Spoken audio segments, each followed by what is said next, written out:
Touchdown in the land of the devil. Memphis, Tennessee, the home of the late, great Elvis Presley. W.C. Handy, won't you look down over me?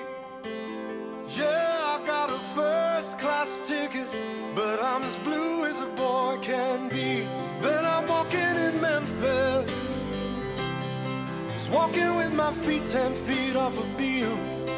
Walking in Memphis. Here, for the first time, Elvis's closest friends and confidants, known as the Memphis Mafia, tell their own emotional story of Elvis's last few hours on Earth. I turned him over, and I knew he was dead. I just knew it. Needless to say, a lot of times I've listened to an Elvis song and just broke down, you know, and cried. Elvis took drugs because he liked them. Everybody thinks they're trying to escape anything. He just fucking loved them. And I get pissed off at the people that helped contribute to it. But I get pissed off at Elvis. He was a smart man, he knew what he was doing, but he denied it. I threatened the doctor. I said, if I ever see this man in this shape again, I will go all the way. Colonel Parker walks up to me. We stand toe-to-toe, and he stares coldly into my eyes. He says, the only thing that's important is that that man is on stage tonight. Nothing else matters. Nothing.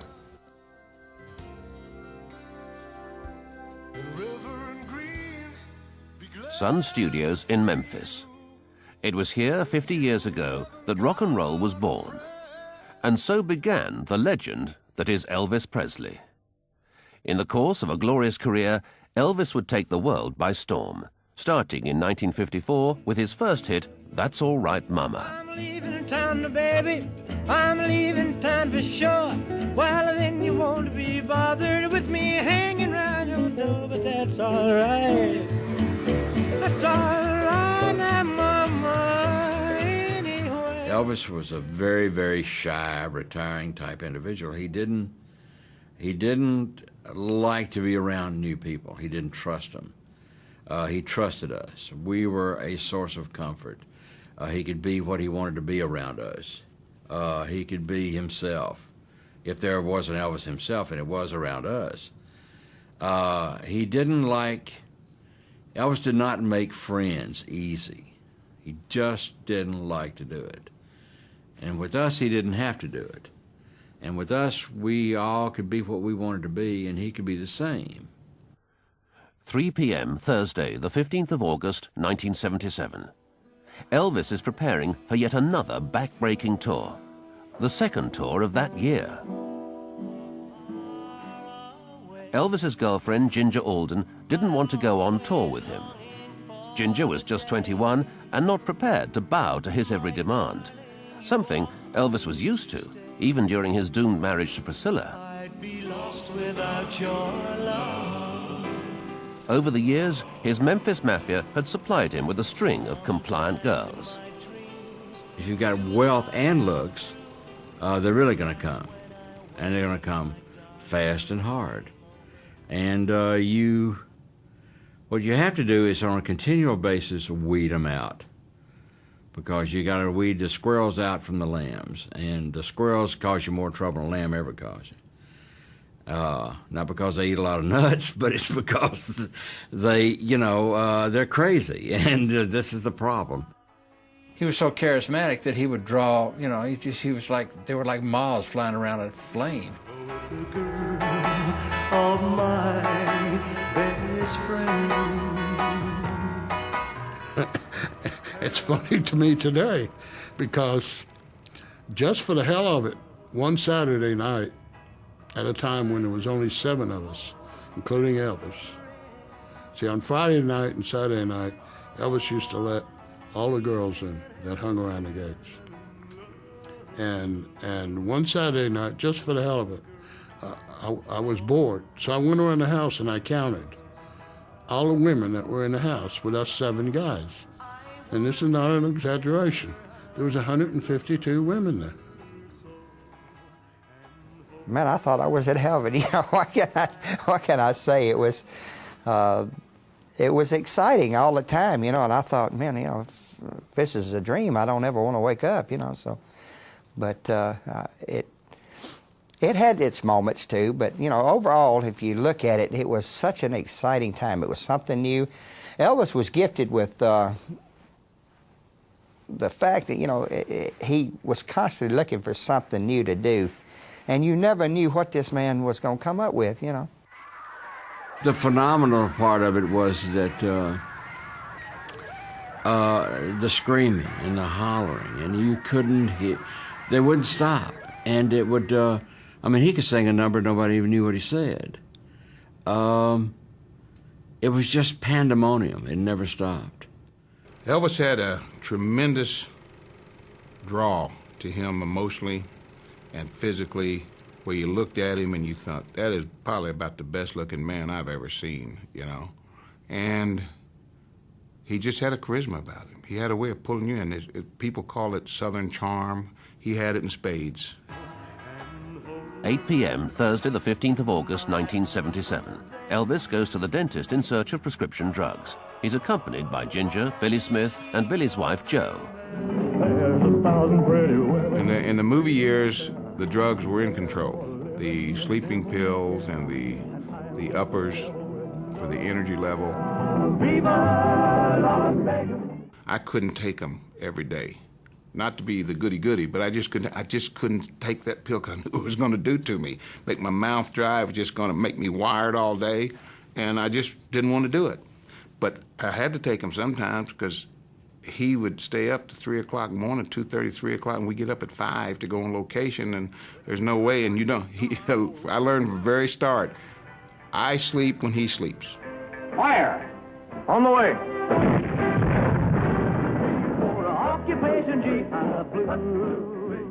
The guys around Elvis, we would just, you know, we stayed wired up all the time. We didn't go to bed till, 2 o'clock in the evening, and it was tiring after a while, and so we'd take a little speed to stay up the next day, and a lot of times we couldn't go to sleep because we were high, and we had to take a sleep pill to go to sleep. And we lived that way for a long time. We really lived hard, but luckily we were young, we could do it.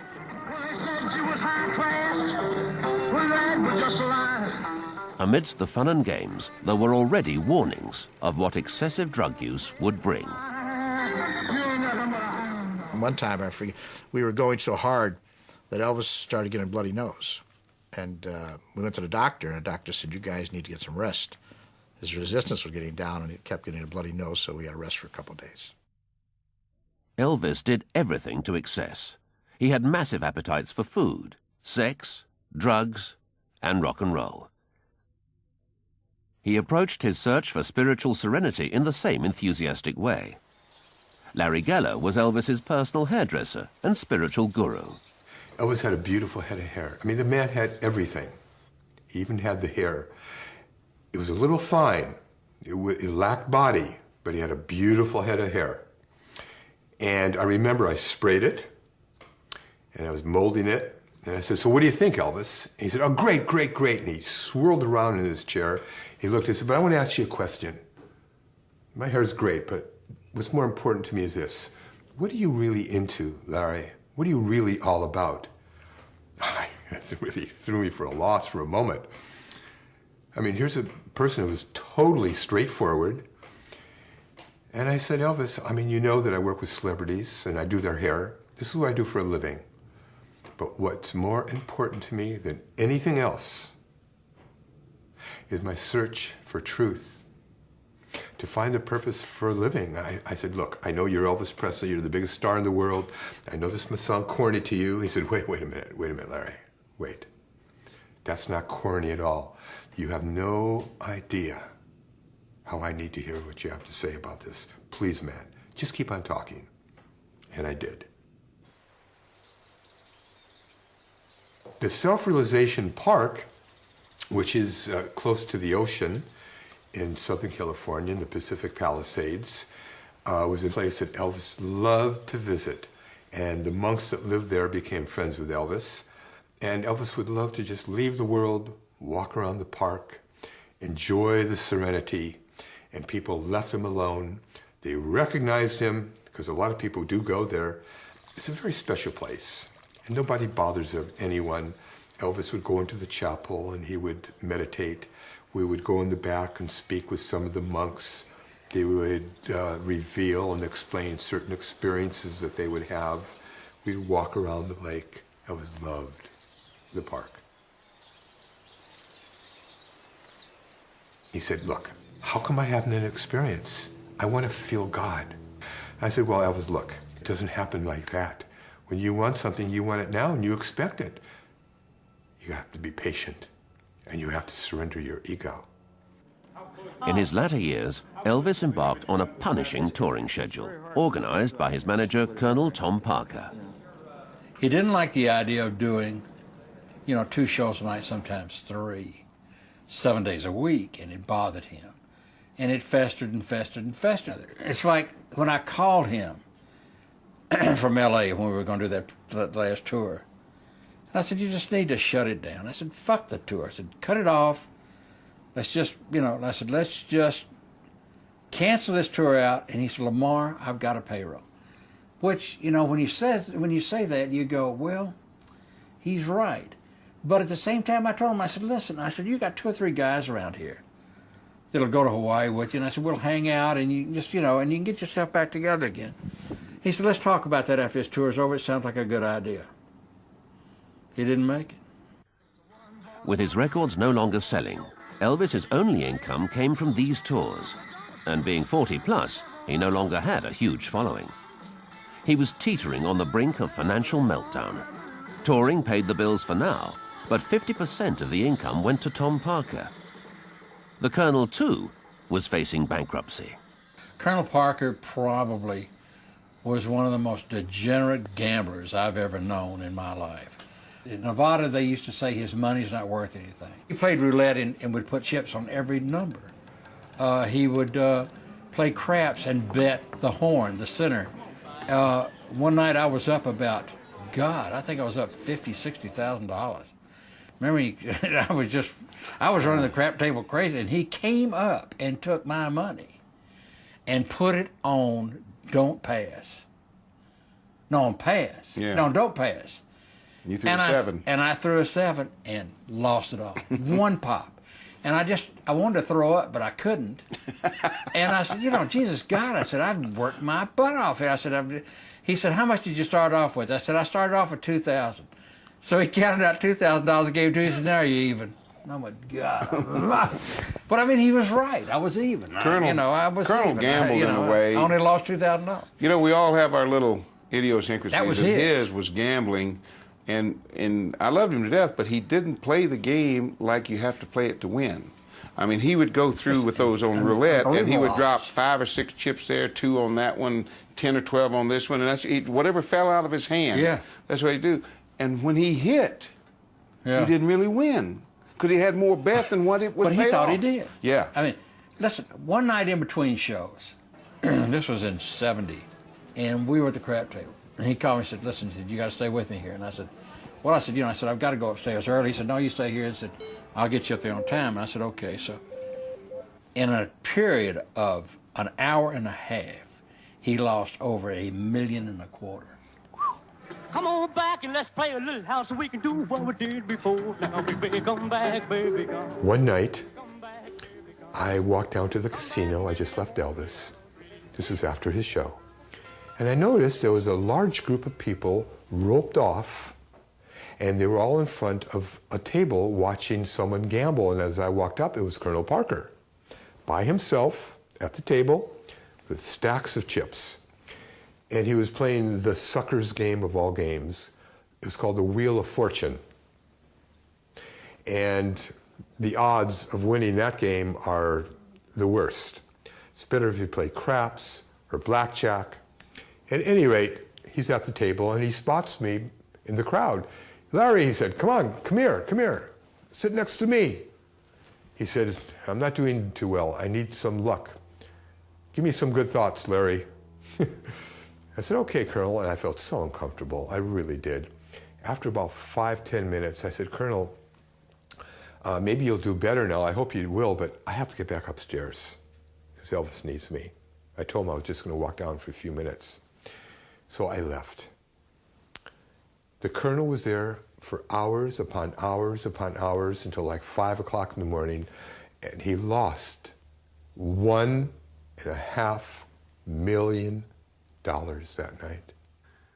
As Elvis prepared for his last tour, that would start in Portland, Maine on August the 17th, it was clear that he had no choice but to perform if he were to remain solvent. And for Tom Parker, it was essential that his gambling losses were covered. Elvis had turned into the Colonel's own cash cow. We were on tour in Louisville, Kentucky. And this was about 4 months before Elvis passed away. And Elvis, the night before, had a very difficult time. He felt he had a fever. He felt nauseous. He felt flu-like.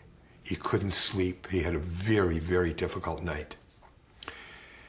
It was late afternoon, and Dr. Nick was Elvis's doctor, who traveled with us, was in the bedroom with Elvis.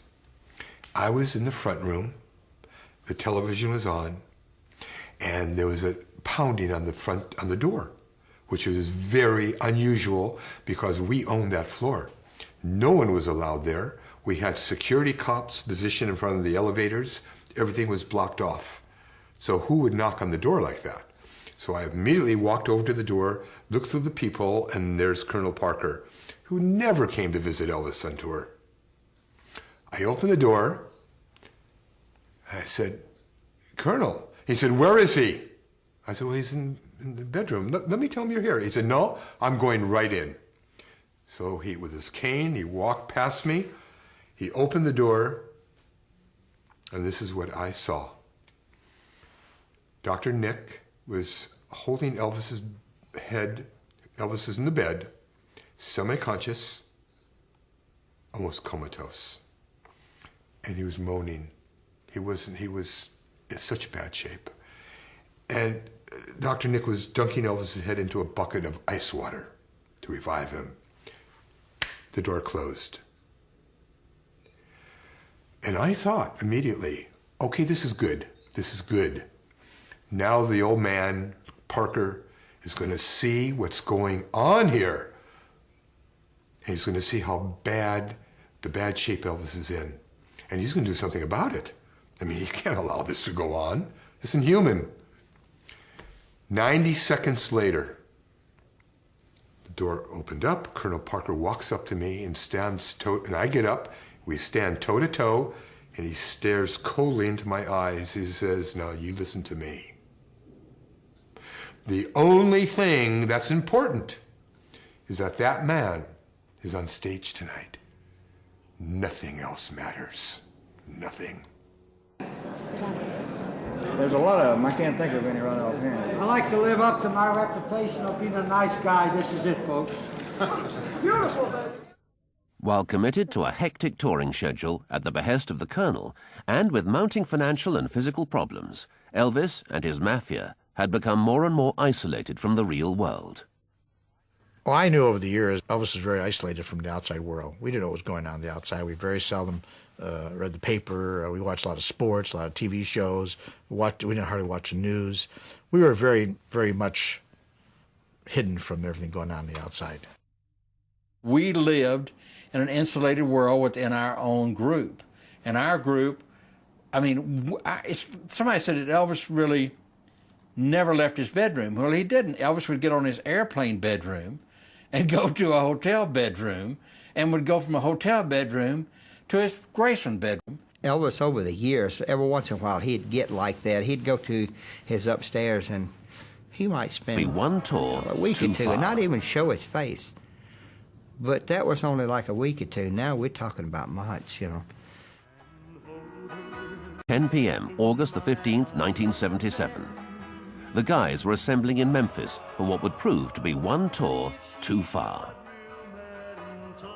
By the mid-70s, Elvis's drug habit had become a serious threat to his life.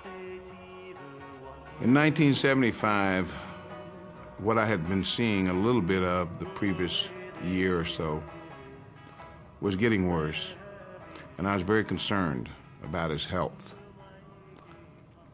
It wasn't like it had been before when he was taking the uppers and the sleeping pills. When he started experimenting with the, the down stuff, that's when we started getting concerned, all of us, not just me. The down stuff is like Demerol and things like that, pain medication that brings you and lets you down and you kind of just float, Dilaudid is like a synthetic and it's 5 times more powerful than pure morphine, mostly given for cancer patients, terminally ill cancer that just couldn't handle the pain. But see, in his mind were not illegal drugs. These were prescription drugs. Now, the doctor's writing them for him. He's abusing them, but they're not illegal drugs in his mind. I got a call from Elvis saying, "Jerry, can you help me?" And I said, "What are you talking about?" And he said, I'm on the floor, I can't get up. And I said, "Who's there?" And he said, "Nobody." So I ran downstairs. I don't know what car I got into, whatever. Went to the doctor's house, and sure enough, Elvis was there. This was a proud man. And, he was even proud around us. And this broke my heart. And he was on the floor. So we picked him up, put him in bed. His legs really just wasn't working. I was hurt, I was angry, and I waited downstairs for the doctor to come in. And I said, "What the hell is going on?" He said, "What are you talking about?" And I told him what I'd just gone through. And he said, "Well, this liquid diet, and we're not giving him any drugs, we're just giving him placebos." And I threatened the doctor. I said, "If I ever see this man in this shape again, I will go all the way." I go upstairs, and Elvis is on a stationary bicycle. He's going full speed. She probably hadn't been out of the bed in 4 weeks, right? And Charlie doesn't know what's going on. He doesn't know about my meeting with the doctor and everything. And damn it, Charlie, when you get your medical degree, you can start telling the doctors how to treat me. And he was furious. Elvis took drugs because he liked them. There was everybody thinks that there's some sort of supercilious situation where he would develop this thing of trying to escape anything. He just fucking loved them. He loved drugs. I'm talking when he would sit and say, and I'd sit down and say, "Elvis, you don't need to take all this shit." He said, "I need it." When a person has that mentality, there is no way you can stop them. They're going to do it, and that's the end of it. It's like I said, "I need a drink." You say, "No, you don't." "I need it." You can't. You're done. None of the guys were in any doubt. The drugs and ensuing health problems had changed Elvis both mentally and physically. Elvis had not been in good health for some time, and many of his physical problems were caused by his diet. Elvis had eaten typical Southern cooking all his life, mostly fried and deep-fried and refried dishes, a diet certainly not conducive to good health. He would eat crisp bacon, sliced tomatoes, mashed potatoes and gravy, and sauerkraut, believe it or not, and mix it all together and eat it, and loved it. And Elvis would eat stuff till he got tired of it, and then he wouldn't eat anymore. So he got off of it. The last year of Elvis's life, he went back to eating mashed potatoes, sauerkraut, sliced bacon, sliced tomatoes, bacon, sliced tomatoes, very crisp. And I said, "You know what you're doing here?" "What do you mean?" I said, "You're back, it's the way you used to eat in 57. He said, "Never thought about that." Elvis had a lot of physical problems that were really eating away at him. He had glaucoma. He had hypertension. Do you know that every night after his show, his blood pressure would shoot up to 180, 200 every night? And that's a tremendous strain on the heart. Elvis had a spastic, twisted colon. I can't tell you the problems that plagued him because of it. He also had his blood sugar that was a little too high. His body would start to get bruises on his leg. One night we were on tour, he tripped and fell down the stairs at the back of the stage and twisted his ankle. And he had a very difficult time after that moving on stage. Midnight, August the 15th, 1977. Waiting for the tour to commence, the guys knew Elvis was unhealthy, but they still believed nothing could touch or hurt him. August 15, 1977, I flew in from Los Angeles getting ready to do a tour. That next day, we were supposed to leave for Portland, Maine. And we were sitting around the kitchen talking, and Elvis was upstairs with Ginger Alden, his girlfriend at the time, and Billy Smith was there and his wife, and they leave. We just ate dinner, the guys, a couple of guys sitting around talking about tomorrow, what we got to do. I call upstairs, and I say, Elvis, I'm here, anything we need, anything I should know about, anything you need for tomorrow, and he was fine. Seemed very well. 3 or 4 o'clock, I don't remember exactly what time it was, but he called out at the house, and he said, would you and Joe come out, and me, you, and Joe and Ginger go down to the racquetball? I said, sure. So we met there about somewhere around 4:30, I guess. And it was Joe and Ginger, and then Elvis and Ginger, and then me and Joe, and then me and Elvis. And then time it got to me and Elvis, well, it done got down to silliness. It was no longer a racquetball game. Though we were getting exercise, we were trying desperately to see who could nail the other one with the ball, And then he finally swung so hard he missed, and he hit himself on his shin. And that ended the game right there. He went complaining about it hurting. So I raised his pants leg up there, and I looked at it, and I said, it's not bleeding. I said, it can't be hurting. Then he got into a kind of a melancholy mood. He went to the piano, and he was playing different songs for Ginger and us. And then that lasted maybe 15, 20 minutes. Lost in his music, it was as if Elvis was 21 again. Live near or far away, I'm always longing for the day, my darling, you are home to stay. I'd be lost without your love.